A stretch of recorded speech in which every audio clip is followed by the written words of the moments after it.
in what I was doing, what I realized was there was some false uncertainty. I don't call it certainty. I call it false certainty. We think there is certainty, but there is actually no certainty. To a large extent, live our lives thinking that that false certainty is something that which is something that we can live with. So I never wanted to become an entrepreneur. When I was at, I went to school at University of Chicago, and then, was, driven through peer pressure to go and be part of a management consulting firm. And joined Booz Allen Hamilton. It was not an easy year for me to graduate. And 2003, if you know, was not easy. 2008 was worse, I guess, but 2003 was not easy for sure. And joined Booz Allen Hamilton. I was at Booz doing my stuff. Learned a lot of stuff at Booz Allen, and enjoyed that experience also. But while at Booz, I saw an opportunity to see problem solving very differently. And when I saw that opportunity, my perspective was not to start a company. My perspective was to just solve that problem, right?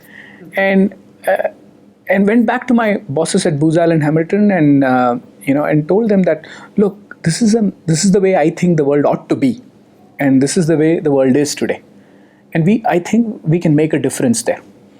They were very supportive, actually. They encouraged me to think about it, and if most people at Booz would always say, and some of the people I talk to today, who are senior partners at Booz, they called me and they said, we knew you will make partner at Booz, but we never, we were only afraid that you would not cross the associate stage. So that's exactly what happened with me. I never crossed the associate stage, while at Booz. So as an associate, I had this idea. I was obsessive compulsive about this idea. And the idea was based on this fact that change is a constant and change is accelerating. And in that world, the time that something becomes untrue is reducing. So time to untrue is reducing, and that means that everything around how you are solving problems today could change. And that was the hypothesis, and Mu Sigma became the company that proved that hypothesis. So we went back to my bosses at Booz. They liked it. They asked me to think about it. They asked me to write about it. All of those kinds. Did all of that. But then went and told them, look, if you give me a little bit of money, I can try to prove it out for you. And they said, I was 28 years old at that point. So they said, why don't you wait for 3 to 4 years, make partner at Booz maybe in 5 years. But at that point of time, you can go and do this. This may be not the best thing at this time. It was not a bad thing for them to say. It was pretty fair. I was young. I was learning the ropes in consulting also. But I was kind of obsessive compulsive about this idea. The more and more I started thinking about it, more and more it consumed me. So I went back to Ambika, my better half, and I always joke that Ambika is the smarter one at my home. Actually, we shared the same rank in our electrical engineering class. She from the top and me from the bottom. So I asked her if I could leave my career at Booz, and we had just had our only child, Akash. So he was about 9 months old at that time. So I said, why don't I quit my job, and we'll sell our home in Schaumburg, Illinois. We'll take all of that money and put it into this idea, which is going to be called as Mu Sigma. And our business is going to be about seeing how problem solving can be changed. And she said, she was very easy. She said, yeah, go and do it. I didn't argue with her immediately. And that's how Mu Sigma got started. Later, about 3-4 years later, I asked her, how could you agree so easily? And her reply to me was, my expectations out of you were very low. So it was easy for me to let go and you go and do your thing. So I'm very glad that I had somebody who had very low expectations out of me.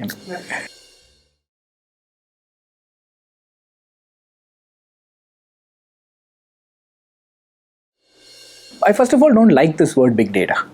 I think there's a lot of hype around it. I like the word big decisions more than big data because in the end of the day, every business has to be defined by its purpose.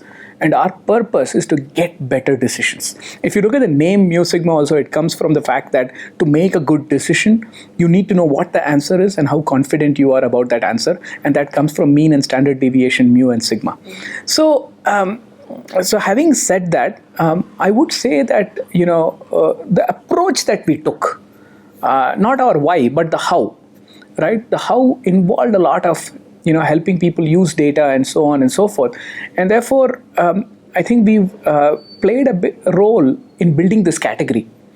And as part of that journey, I feel Mu Sigma has clearly played a role in influencing Fortune 500 companies across the world, and mostly in America, but across the world, see how they can institutionalize data-driven decision making and using data in better ways.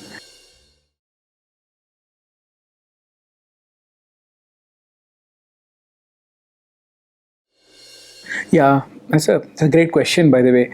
What comes in the way of these people? See, any company, if you take a Fortune 500 company, it is not so easy to become a Fortune 500 company. I've seen something called as zero. And when you see zero, that's the only chance that you have to see infinity, because 1 by 0 is infinity. My perspective is, the reason I say that is, a company like Mu Sigma, during its journey, there are multiple chances of it failing, right? So,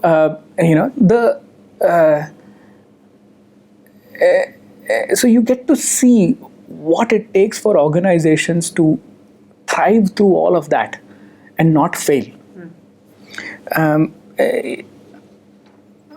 I feel that I just give you a quick question, right? Take 1955, right? We are in 2015 now. What percentage of Fortune 500 companies exist today that existed in 1955? I have no idea. It's 12%, right? So which means that 88% of the companies are no more there. I think every company, like every human being, has to be accepting of its mortality.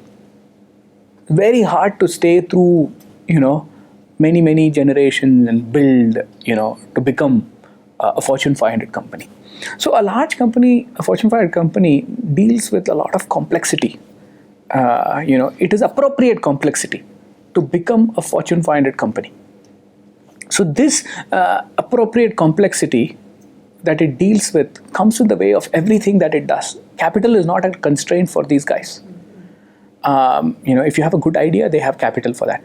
It's not that talent is a constraint. They're able to attract the best people. Their issue is that time is a constraint, right? Complexity on an everyday basis eats time for breakfast, for lunch, for dinner, and maybe twice over for supper, right? So the thought process there, is that these guys who have become extremely complex, they feel the complexity, but they're not able to see the complexity. So how do you get them to see that complexity? It needs them to see the world a little bit differently, and that's what Mu Sigma does.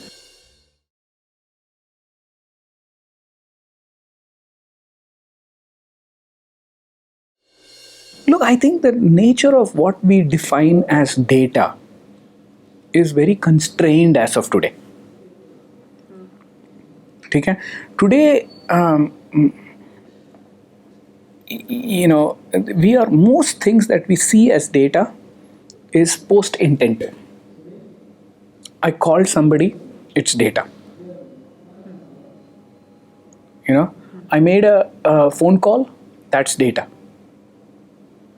But as the world is progressing, right, you're going to see a lot more data which is, pre-intent. even before you want something, people are going to be able to see that. The nature of data is changing. Okay, if you take, data as such, data got started much before, 500 years before. If you go to Mainz in Germany and see the Gutenberg printing press, that's where clearly data got started, right? People started printing stuff, which meant that we started seeing what is happening in life. A transcription of life is data, right? More and more the transcription of life is happening, our perspective of various things are changing. Now you look at you look at my father or my grandfather. If you ask him, can you stay in a room for half an hour and just sit silently there, he would say, hey, okay, I'll do that. I might even enjoy it. If you ask me to sit in a room for half an hour, I'll say that's 30 minutes. What will I do? And I can't. Can I use my smartphone? Those are the kind of questions that I'll ask. If I ask my son to sit in a room for 30 minutes, he's going to say that's 1,800 seconds. The reason why that's happening is the nature of data capture on a constant basis and more frequent basis, on a more real-time basis, is also changing our perspective of time. Right? So I feel the potential for data to become the new oil, and more physical supply chains becoming decision supply chains is imminent. And in that world, you're going to see many old businesses get disrupted through data. And we are seeing that on a constant basis. You're seeing that an industry like taxi industry is being Uberized, and hotel industry is being Airbnbized. So I think that sort of thing will happen. Things like insurance, financial services are ripe, for disruption in interesting ways. Now, my perspective is that in such a world, how should we be thinking about a company like Mu Sigma? We think of, if data is the new oil, we think of ourselves as like a Halliburton, right? And so far, what people have known India for and how they have used India in many ways is doing things that are done in the West, maybe more cost effectively in the East, and India happens to be a enabler of that. But Mu Sigma is doing something different. We are doing things that the West is not able to do at scale, and that's why it's quite interesting. And I hope that will be the way we will shape this industry. Today, we have 140 Fortune 500 customers and are growing at about 10 to 12 customers per quarter. This year, 600 people from those 140 Fortune 500 customers are going to come for training at Mu Sigma University. This year, we have hired 250 kids in a program called the Columbus program. When I say kids, they are 21 years old. They come from Purdue, from Brown, from Urbana-Champaign, and they come to work in India. They'll be working in India, they'll go through Mu Sigma University, they'll work in India in Mu Sigma, and then eventually they'll go back to their home countries. This is reverse globalization that's happening. I think we will move from cost arbitrage to innovation arbitrage. And that's where a company like Mu Sigma plays in, because I feel that for innovation to take place, for creativity to happen in large numbers in companies or Fortune 500 companies which are already struggling with a tremendous amount of complexity, they need to be learning organizations. They cannot remain as knowing organizations. So learning over knowing is going to be important. And those organizations need to have childlike curiosity, which will encourage them to have extreme experimentation. Not an expert mentality, but extreme experimentation. That means that the cost of experimentation has to be very low. And a company like Mu Sigma, which encourages extreme experimentation, could only have been built out of a place like India. And in that world, the new IP is not keeping ideas secretive to yourself, but allowing ideas to move from one place to another. And that means the new IP is no more intellectual property, but rather interdisciplinary perspective of seeing the same problem through multiple lenses. And those multiple lenses allowing you to see the problem more and more holistically. So a company like Mu Sigma will not be focused on solving specific problems. We want to be focused more on art of problem solving. Solving specific problems is a design issue, but art of problem solving is a meta design issue.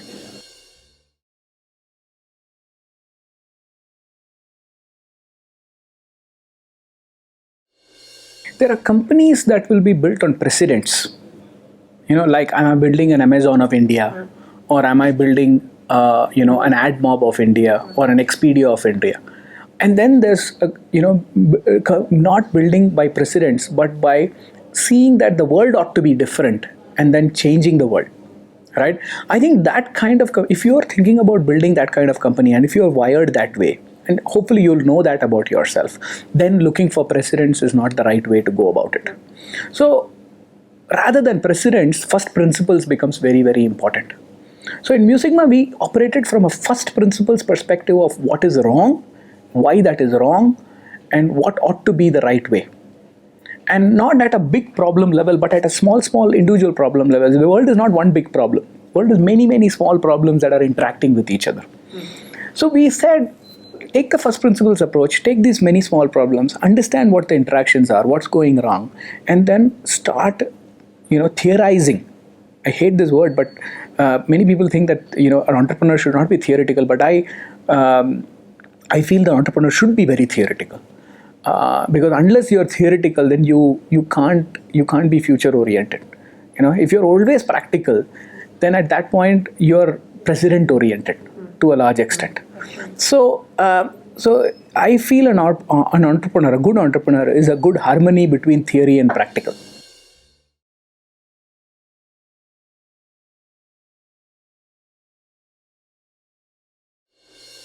I was a consultant only for 18 months, but I was Dhiraj Rajaram for all of my life. So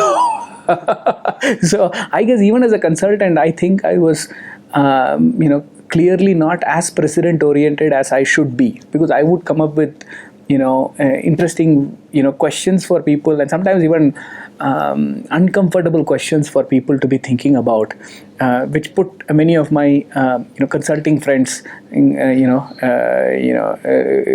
positions where they felt that, why don't we focus on the case right now? So, so I was always that kid who would get sent out of the class because he would ask an uncomfortable question.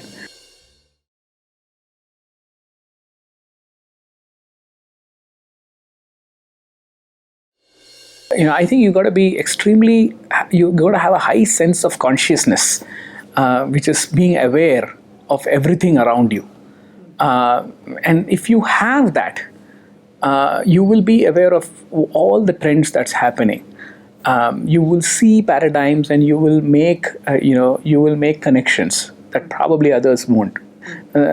I feel that the difference between entrepreneurs and many other people is that most other people focus a lot more on intelligence. Entrepreneurs focus a little bit more on consciousness. Sometimes the most intelligent person may not be very conscious or have high consciousness. Consciousness is the ability to be aware of everything and be sensitive to that.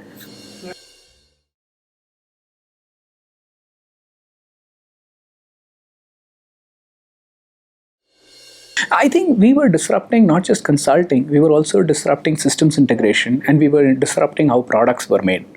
I keep saying that, if we are like an illegitimate love child of a consulting company and Google, with foster parents being like a systems integration and a design company like IDEO. So that's how I think of what MuSigma is doing. The initial customer is always difficult. The initial employee is always difficult. Initial everything is difficult, but there lies the fun and there lies the challenge also. I never thought of any one customer as my initial customer. When I approached the set of customers that I was approaching, I was always playing one against other, or one for other, saying that if we made a small progress in one place, we would tell all the other people that we're making that small progress.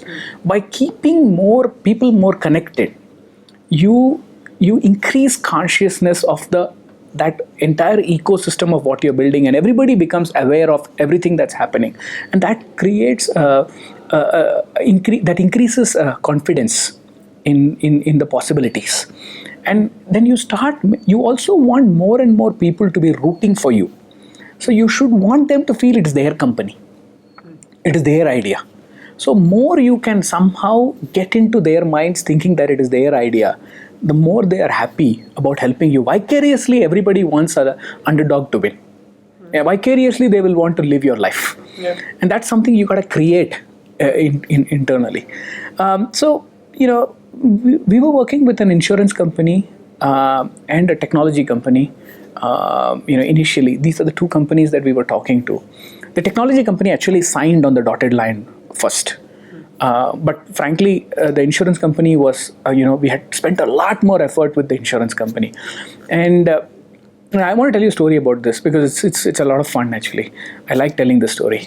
So I was working, this insurance company, the officer of one of the officers in the insurance company was heading all of their actuarial analytics and everything, product, group. So this is one of the core areas for the insurance company, and for some reason he liked me. And as a 28-year-old kid, I was, I'm like this kid who's bumbling, and I'm, excited about some things. And he bought into the idea of what could be done if the cost of experimentation can be brought lower. And that potential excited him. And we would spend a lot of time, having dinners, so outside. Mostly him paying because he was, I was not, rich enough to pay for dinners too much, but he was paying for those dinners to a large extent. But I was eating my vegetarian food, and he would eat pretty much double meat of everything. He's also a bodybuilder, by the way. So this is like the mathematician, bodybuilder, and a musician, and an extreme video game player. So he's not your normal kind of guy. I think that's probably why he was like agreeing to have dinners with me, listening to this idea. But at that point of time, I would have taken anybody, right? So at the same time, I was talking to this technology company also, it was far more easier to convince them because they were naturally inclined to taking risks more easily. As I was talking to this guy, this officer in this insurance company, it took a long time to convince him, and eventually we convinced him. But I'll actually shift the story back 3 years later, where he came to our offices in India. And, he told me that, I came very close to, not giving you, but I gave it to you. There was one day, during the initial years where I had to remove my wisdom teeth. In US, I was on my wife's insurance policy because I was not making any money and I was not employed also in a big company. And Mu Sigma couldn't afford an insurance scheme at that time. And every time you go to a dentist or a doctor, you have to pay a deductible. So instead of removing all the 4 wisdom teeth in 4 sittings, I said I'll remove it in 1 sitting. And that meant that, it'll be a little bit painful, but it'll get done much cheaper. So did that. Ambika picked me up and we went home. I was kind of like fully, drugged so that I don't feel as much pain. And I had, this cotton, this thing. I think they removed 2 wisdom teeth. After that, even they couldn't remove. So I had all this cotton in my mouth and, went home. And Ambika said, why don't you sleep now? So I told her, that's okay, I'm going to sleep. But as long as from people from this technology company or Frank Palmer, who was at this insurance company, doesn't call, you don't wake me up. And as luck would have it, Frank Palmer calls me up that day for dinner. And Ambika slowly wakes me up and says, he's calling you for dinner, but I don't think you should go. You can't drive and all of this. So we somehow figure out a way to get me, so I get up. I don't know how we get there, and I go into this dinner. And this is a dinner, obviously I cannot eat. I have like cotton in my mouth and, all of these things. And I'm sitting there and he has dinner and we talk and all of those kind of things. And we finish this. And 3 years later, when he comes to India, he actually says that was the day he wanted to tell me that he was not going to be able to move forward. And there's no possibility for a pilot with Mu Sigma. But he could just not say that when he saw me with cotton in my mouth and all of these things. So, and that's how, so you never know what will help you. My only regret was that I had removed all my wisdom teeth. So I could not use it for other customers.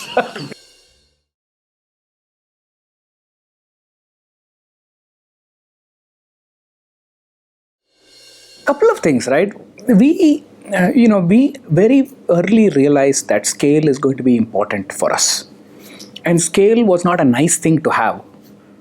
Scale was a must-have, right? I am a big believer in the fact that every businesses need three things: A, scale; B, tremendous amount of diversity; and C, a harmony that between scale and diversity. Things that scale typically don't have diversity. Like things that have diversity typically don't scale as well. Like asexual reproduction is scale. Sexual reproduction creates a lot of diversity, right?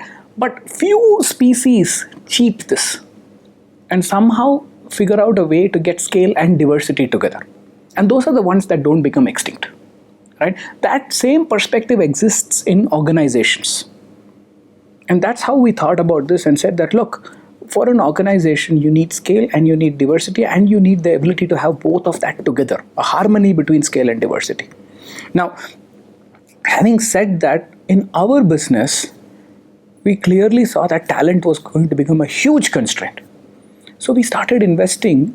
First of all, our mindset had to change, that we had to move from a talent mindset to a growth mindset, where it is not about, what you are today, but what you can be.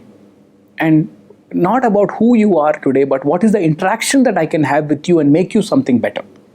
That meant that we should invest in things that will transform people.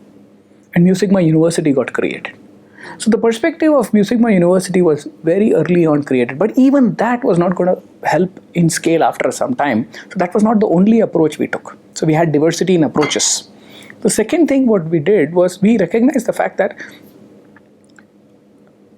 this is not going to be a pure product business, but neither need it be a pure services business. A pure product business, while it is extremely scalable, it's not at all flexible. If the problem changes, the product cannot change as fast. A pure services business will have difficulty with scale. So we said, maybe we could have a productized service, right? Not the Superman model of a McKinsey or a BCG, not the robot model of a Google or an I2, but an Iron Man model. And Mu Sigma got created with that perspective that we'll build a lot of software that will not be artificial intelligence, but augmented intelligence. 70%, 60%, 50% of the work can be done through the machine. And the last, customization can happen. So the combination of these two approaches, both Mu Sigma University and this augmented intelligence of the Iron Man model, these two things allowed us to scale, but scale with diversity. If you just scale, you will become extinct at a later time. You have to scale with diversity, and that's key.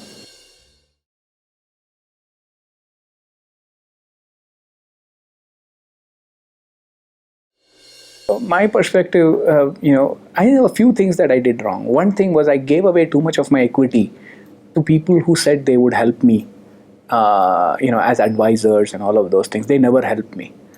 I felt I didn't give enough importance to, how we structure the company and, keep my own equity structured in such a way that it helps in multiple ways and so on and so forth. Those are kind of things that I did. I think, all the mistakes that I made, the big mistakes that I made, I felt were actually not in the business, but surrounding the business. And I feel that is also a reason why I think Mu Sigma is where it is today. Because there are not too many things that we did in the business. Anything that we did in the business, we had a DNA to correct as quickly as possible. So that's how I would look at it.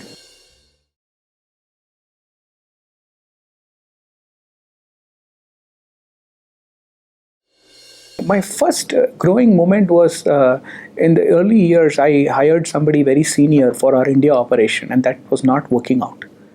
And the reason for that? And the reason for that was that he was coming into this business from a lot of experience. I was a young guy, I thought I'll hire an older guy who will have that maturity. But he came in with a president mindset, and there was a square peg round hole issue, and my people were, not struggling to work with him. It was about 6 months or 7 months in the company. I had to take this very difficult decision of letting him go. And then after doing that, I had to stand up in front of about 200 people. I stood up on a bench and apologized to all of them, saying that I made a mistake. This is my mistake, but I have to let this person go, and we have to think about the last 7 months as a washout and start over to where we were, do what we did. That was not an easy thing to do. It was very humbling. Also it was very gut wrenching, because that was the first time I was letting somebody go. I guess after that, it was, I became better at doing that, and working with people, and seeing, how to work with people for their strengths, and also having the right expectations. Right. One of the things in my learning through Mu Sigma has been to actually live a growth mindset. I feel an interview process can never tell you about the person, and you're going to be surprised anyway. So rather than hiring a person for a role, I feel you should hire the person for who he is and create a role around him, and keep changing that role as you find more and more about that person. And that perspective actually changed the way we operate. So we focused a lot more on the right kind of the human beings, and rather than on roles and fitting people for those human beings. And the roles kept changing, and people evolved naturally, organically around the business.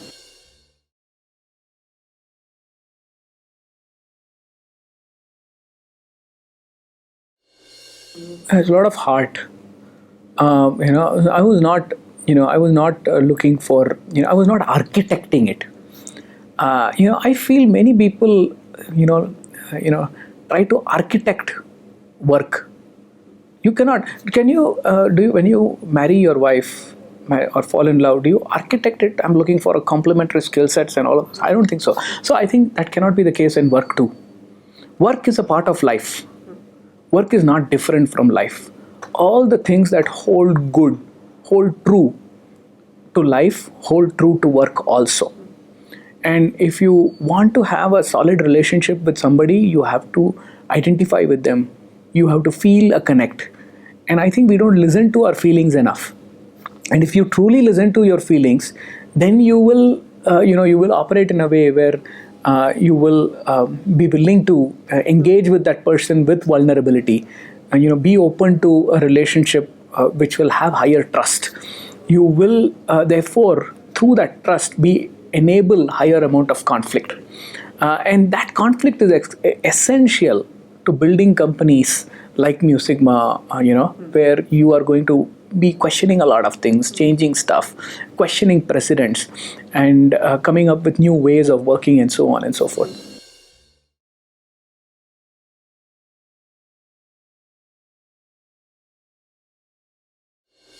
When most people think a company's culture gets created because of the people that are in the company, I disagree with that. I feel a company's culture is a direct relation to the interactions that people are having. If you say you have a same set of 3 people in 3 different companies, and the interactions are different in each of those companies, then you'll have 3 different cultures. So my focus was always more on the interactions rather than on the people themselves. Everybody has positives in them. Everybody has negatives in them. Your interactions should be about getting more of the positives in them out and less of the negatives in them out, and making sure that you can create a culture of authenticity in organizations as you deal with it. So I feel that to build and by the way, culture eats strategy for lunch any day. But we still even today think of IQ and then EQ, but we don't think of CQ.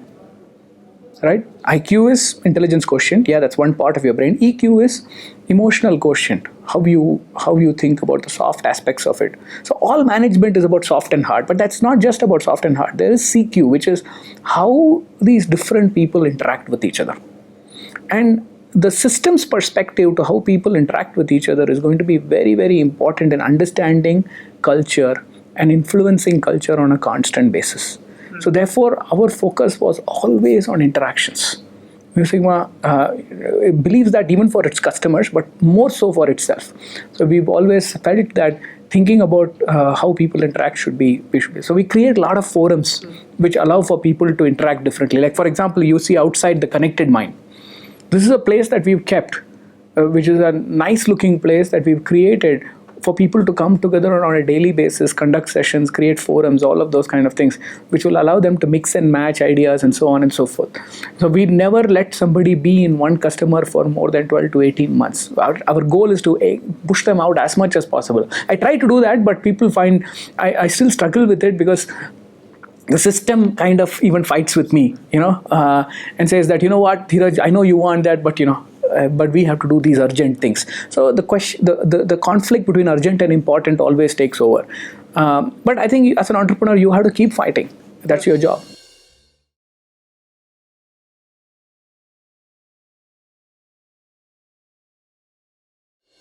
Culture also should change. Culture cannot remain constant. How can culture remain constant when everything else is changing around you? Culture should change. It should change for the change to thrive. With everything else that's happening. If you have lots of change around you, most people are trying to manage for change, right? And when you're trying to just manage for change, you are building inertia, saying that somehow I will make sure I am not negatively affected because of the change around you. But if you want to thrive in change, benefit from change, which means that you have to constantly have a culture that organically evolves to the reality of today.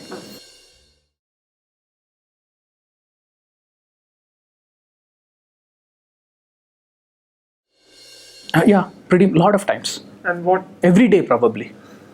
I would to think a lot about it. I think that's the reality of the world. You should keep keeping in the back of your mind, and that should be the way you should know. I think you should know that you will die, but you should not live thinking you will die. In life also that's true. Imagine if I ask you, will you die or not? You will say, yeah, absolutely, I will die. Imagine a guy who says, I'll never die. That's the person you should be scared about, right? So you will die. Every person should die. But how he grows old should be important. And that understanding of mortality allows you to value your present much better. You will never value your present as well if you don't perceive and be real about your mortality.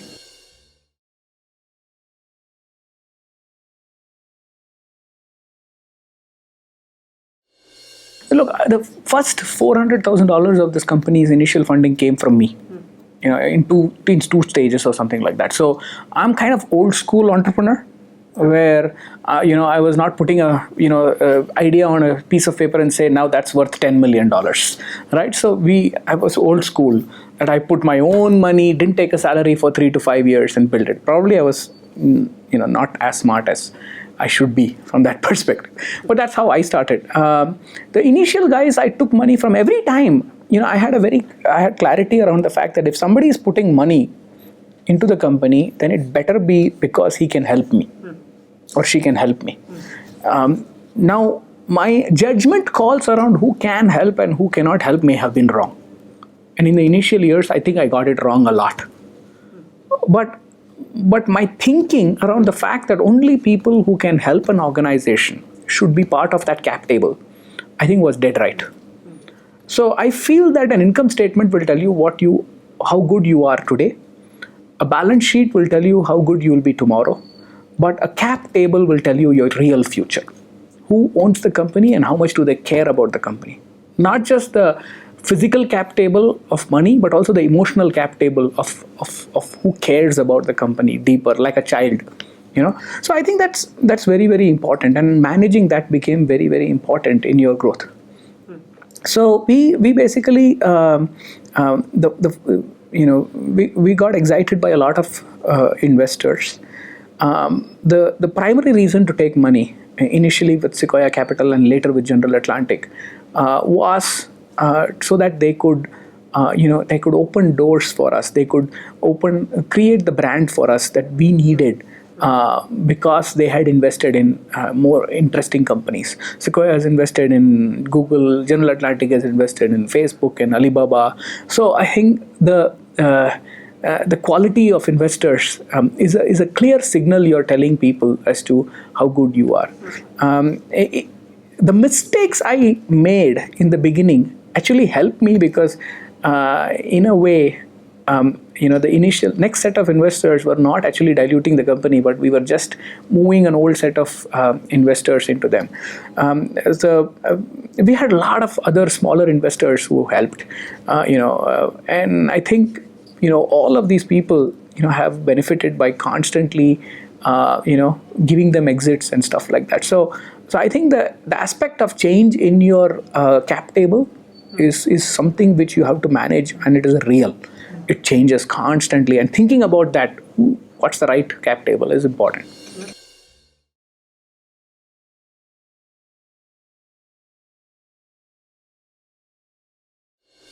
We had some fantastic offers, and really I thought about it. I was very enamored by it. I mean, also in very difficult times, around 2008, when the whole financial crisis hit, we had a fantastic offer. But I guess both Ambika and I think I have to give more credit to Ambika, is that Ambika is extremely low maintenance. We understood that we didn't need much money. We were not. We realized that we were not consumers of wealth. We were more excited about the creation of wealth, and and that is a very different. That understanding actually would not have happened till we had wealth. So till we had wealth, we thought we might also take it, when it comes. But once it came, and once we had like $3 to $5 million in our hand, we realized that we didn't even know how to spend that. But we were more passionate about this idea and all the things that it took from us. It was like a baby. So then it was very clear that maybe we were building an institution, and we needed to look at it from that perspective. The only reason to do it would be because it is right for the institution. It's right for the baby. Sometimes you have to send your child to a boarding school. And that may be good for that child. Right? Having that maturity is very, very important.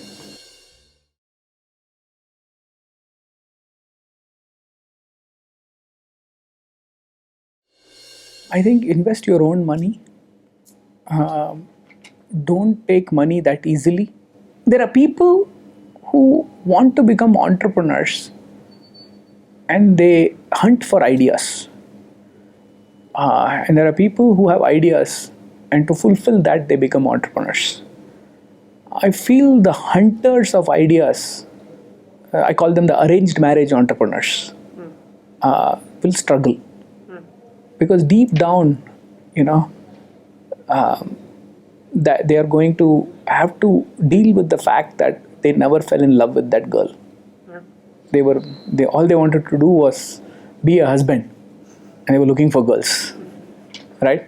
I think that perspective is something that people have to live with. Today, it's very fascinating when you hear all these great stories, on the Indian ecosystem of entrepreneurship and everything, and that can make a lot of people move to entrepreneurship when they should not. If you want to become an entrepreneur because you want financial freedom, that's not the right thing. It just is. The expected value of success in entrepreneurship is extremely low. Better accept that fact. It is not prudent to be an entrepreneur for financial reasons. If you want to be an entrepreneur because you're passionate about something, that also is not good. Because I feel that passion will has to, as the company becomes larger and larger, you cannot indulge yourself in that passion after some time.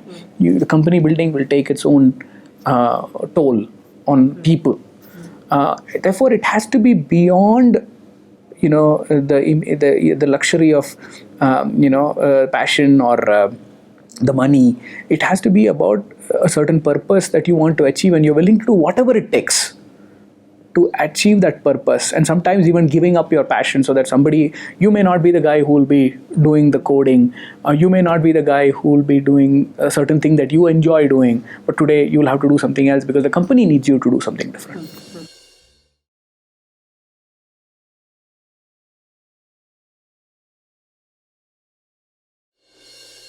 I feel that continuous education makes it feel like continuous breathing, right? We don't live saying that you have to continuously breathe. I think the same way for an organization and for individuals in their, at least in their work part of their life, learning has to be so part of what they think of and what they do that it should not feel artificial. Today in organizations, we basically look at learning as a other thing that happens on the side to solve their core business. There is line business, and then there is learning that will happen on the side. Even Mu Sigma, I feel, has not achieved the level where I feel it should be, where learning becomes really integrated completely, that is intertwined with everything that you do, and you're not feeling it separate. But I think that's where it should be.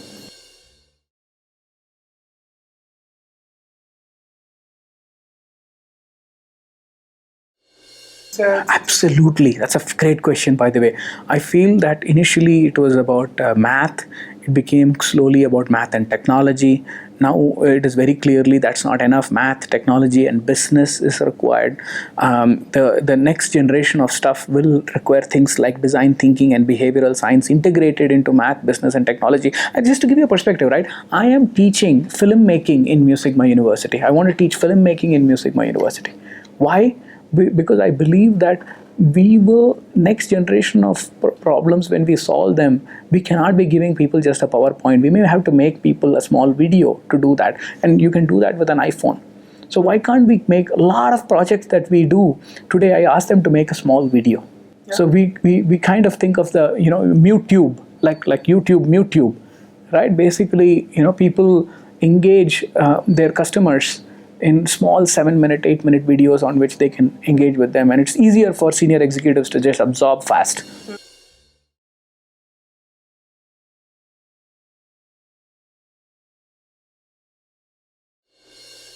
Look, I think it's a great place to start your career anyway, so you cannot go wrong, right?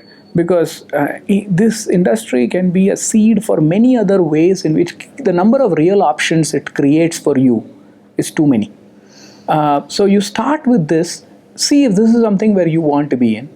But then, as you learn more and more about it, you can branch off into various parts of your business.